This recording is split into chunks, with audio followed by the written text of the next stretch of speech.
Market regulatory SEBI ने future and option segment यानी F&O segment के लिए नए नियम लागू कर दिए हैं। ये नियम एलिजिबिलिटी क्राइटेरिया से जुड़ा हुआ है।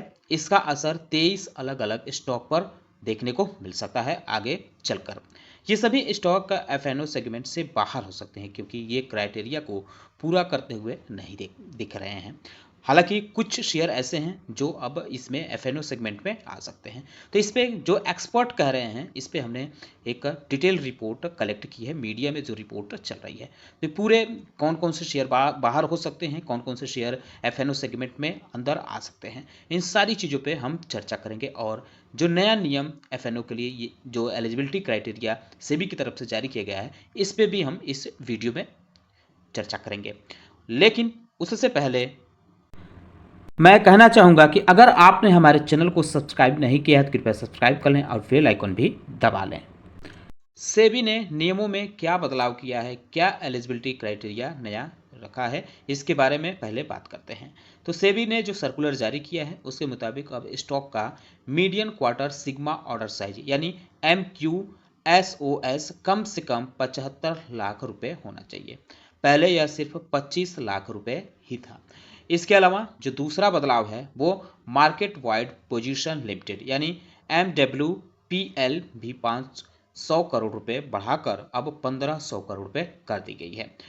तीसरी जो बात है वो एक स्टॉक की एवरेज डेली डिलीवरी वैल्यू है, उसको अब 10 करोड़ रुपए से बढ़ाकर 35 करोड़ रुपए कर दिया गया है। यह भी बताया जा रहा है कि एवरेज डेली डिलीवरी वैल्यू में हुई जोरदार बढ़ोतरी की वजह से सेबी ने एलिजिबिलिटी क्राइटेरिया में 10 करोड़ की लिमिट को बढ़ाकर 35 करोड़ रुपए किया है। तो इसके पीछे की जो जिम्मेदार है वो जोरदार बढ़ोतरी बताई जा रही है। जो आखिरी महत्वपूर्ण बात है वो ये है कि जो भी स्टॉक लगातार 3 महीने तक इस एलिजिबिलिटी क्राइटेरिया को पूरा नहीं कर पाएंगे उनको एफएनओ सेगमेंट से बाहर होना पड़ेगा। सेबी ने जो सर्कुलर जारी किया है उसके बारे में कुछ पॉइंट्स हमने इकट्ठा किए हैं, इस पे चर्चा करते हैं। तो जो स्टॉक जो सेबी ने ये सर्कुलर जारी किया है, क्यों जारी किया है, ताकि स्टॉक मैनिपुलेशन पर लगाम लग सके। जो स्टॉक का उतार चढ़ाव देखने को मिलता है बेतहाशा, उस पर एक तरह से लगाम लगाने के लिए सेबी ने ये सर्कुलर जारी किया है। जो शेयर सेबी के एफएनओ सेगमेंट के नए पैमाने पर खरे नहीं उतरेंगे उनको एग्जिट होने के लिए वक्त मिलेगा। इसके अलावा वर्तमान में इस सेगमेंट में यानी एफएनओ सेगमेंट में जो भी कंपनियां हैं उनके लिए 6 महीने का जेस्टेशन पीरियड दिया गया है। शेयर एक बार एफएनओ सेगमेंट से अगर बाहर हो जाता है तो उसको 1 साल तक दोबारा एंट्री नहीं मिलेगी, भले ही वो क्राइटेरिया पूरी करें। पांचवी बात यह है कि सेबी की रिवाइज्ड गाइडलाइंस तुरंत प्रभाव से लागू होगा। जो भी है अब तुरंत प्रभाव से ये लागू होते हुए देखने को मिलेगा। सेबी का मकसद है कि इस सेगमेंट में हाई क्वालिटी और सफिशिएंट मार्केट डेप्थ वाली कंपनी को रखा जाए इस सेगमेंट में यानी एफएनओ सेगमेंट में, ऐसा मीडिया रिपोर्ट में कहा जा रहा है। सातवीं बात यह है कि एग्जिट वाले शेयर में नए कॉन्ट्रैक्ट नहीं शुरू होंगे लेकिन मौजूदा को खत्म करने का मौका मिलेगा।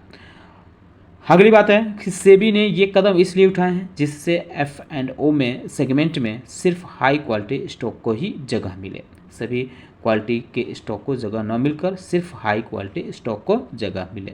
मीडिया रिपोर्ट में ये भी कहा गया है कि सेबी ने 28 जून 2024 को पेश किए गए प्रस्ताव को बदला नहीं है, साथ ही नई गाइडलाइंस के हिसाब से सभी स्टॉक एक्सचेंज को काम करने के निर्देश दिए गए हैं। सेबी की ओर से जो लागू किए गए हैं नए नियम, उनके अनुसार फ्यूचर्स एंड ऑप्शन सेगमेंट यानी एफएनओ सेगमेंट के जो स्टॉक लगातार 3 महीने तक एलिजिबिलिटी क्राइटेरिया को पूरा नहीं कर पाएंगे उन्हें सेगमेंट से हटा दिया जाएगा। ऐसा होने के बाद इन स्टॉक के लिए एफएनओ के नए कॉन्ट्रैक्ट जारी नहीं किए जाएंगे। ये तो गाइडलाइंस के मुताबिक क्या है उसके बारे में हमने डिस्कस कर लिया। अब बात करते हैं कि एक्सपर्ट क्या कह रहे हैं, ब्रोकरेज हाउस इस चीज़ को लेकर क्या कर रहे हैं। तो नुवामा ने अपनी एक रिपोर्ट में कहा है कि उनकी कैलकुलेशन के हिसाब से नई शर्तों की वजह से 18 स्टॉक एफएनओ से बाहर हो सकते हैं, यानी वो नई शर्तों को पूरा करते नहीं दिख रहे हैं। खास बात यह है कि करीब 80 स्टॉक एफएनओ सेगमेंट में शामिल हो सकते हैं, यानी अगले कुछ महीनों में एफएनओ सेगमेंट में शेयरों की संख्या बढ़ सकती है, ऐसा नुवामा की तरफ से उनकी कैलकुलेशन रिपोर्ट में कहा गया है। उनकी रिपोर्ट में ये भी कहा गया है कि नियमों को देखते हुए अनुमान है कि शेयरों को बाहर करने के लिए पहले रिव्यू जो है दिसंबर 2025 में हो सकता है और बाहर करने पर फैसला फरवरी 2025 में देखने को मिल सकता है, या उसके बाद भी ऐसा चीज़ें हो सकती हैं। दरअसल सेबी ने जो मौजूदा स्टॉक हैं एफएनओ सेगमेंट में उनको नियमों का पालन करने के लिए 6 महीने के लिए समय दिए हैं। तो इस सारी कैलकुलेशन के हिसाब से नुवामा ने ये अपनी रिपोर्ट में कहा है। अगर हम अन्य चीज़ों की बात करें नुवामा ने क्या कहा है, तो उसकी नुवामा की रिपोर्ट में जो स्टॉक दिए गए हैं जिनकी संभावना जताई गई है कि वो नई शर्तों को पूरा नहीं कर पाएंगे यानी एफएनओ सेगमेंट से बाहर हो सकते हैं, तो नुवामा की रिपोर्ट के मुताबिक about India, Metropolis Health, Gujarat Gas, Can Fin Homes, Atul, UBL, Sun TV, Ipca Labs और GNFC Bata India, doctor Lal Path Labs, IDFC शामिल हैं जो नई शर्तों को पूरा करते नहीं दिख रहे हैं, यानी इन पे एक्शन हो सकता है, इनको एफएनओ से बाहर किया जा सकता है, ऐसा नुवामा की रिपोर्ट में बात कही गई है। जिनको शामिल करने की संभावना है नुवामा की रिपोर्ट में वो हैं Zomato, Jio Financial, RVNL, NHPC, IREDA, Yes Bank, PV Fintech, Oil India, Adani Green, NBCC, Paytm, SJVN, Adani Total Gas, Bank of India, PNB, housing, Tube Investment, JSW Infra, Indian Bank सहित करीब 80 स्टॉक की उन्होंने अपनी रिपोर्ट नुवामा ने जारी की है। इस चीज़ को यानी सेबी की नई गाइडलाइंस को लेकर ब्रोकरेज हाउस आईआईएफएल ने भी कुछ कहा है।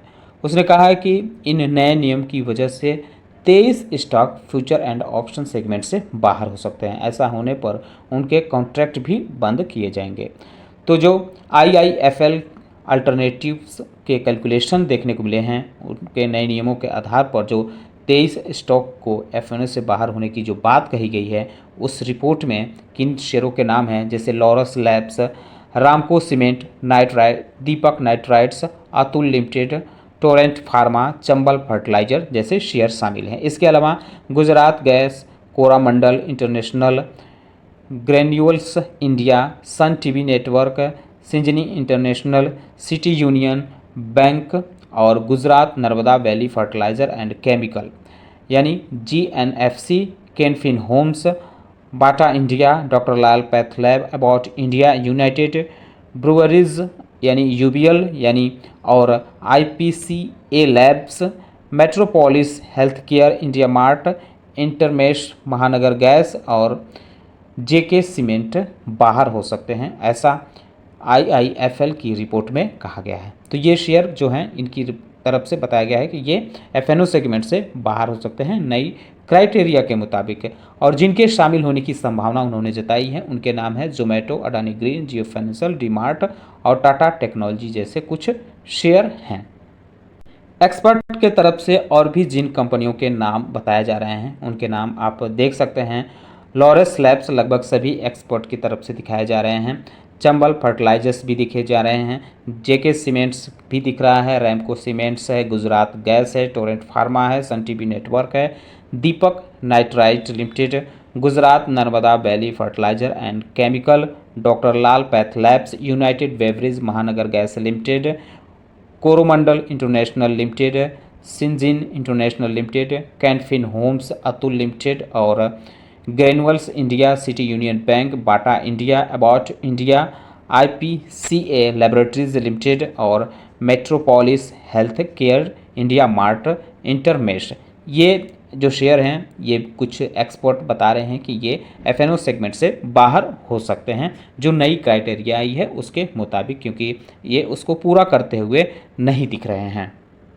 वहीं अडानी ग्रीन, डीमार्ट, टाटा टेक्नोलॉजी और जोमेटो, जियो फाइनेंशियल लिमिटेड इनके शामिल होने की संभावना जताई जा रही है कि ये शेयर एफएनओ में शामिल हो सकते हैं, अन्य एक्सपर्ट बता रहे हैं। तो इन सभी के शेयरों पर आप चाहें तो सोमवार को नज़र रख सकते हैं, क्योंकि ये जो नियम है इस बड़े बदलाव की ओर इशारा कर रहा है। तो इनके शेयरों पर इसका असर देखने को मिल सकता है। उम्मीद करता हूं कि आपको हमारा वीडियो पसंद आया होगा। कैसा लगा बताना न भूलें, साथ ही साथ हमारे चैनल को सब्सक्राइब कर लें, बेल आइकन दबा लें। वीडियो देखने के लिए बहुत बहुत धन्यवाद।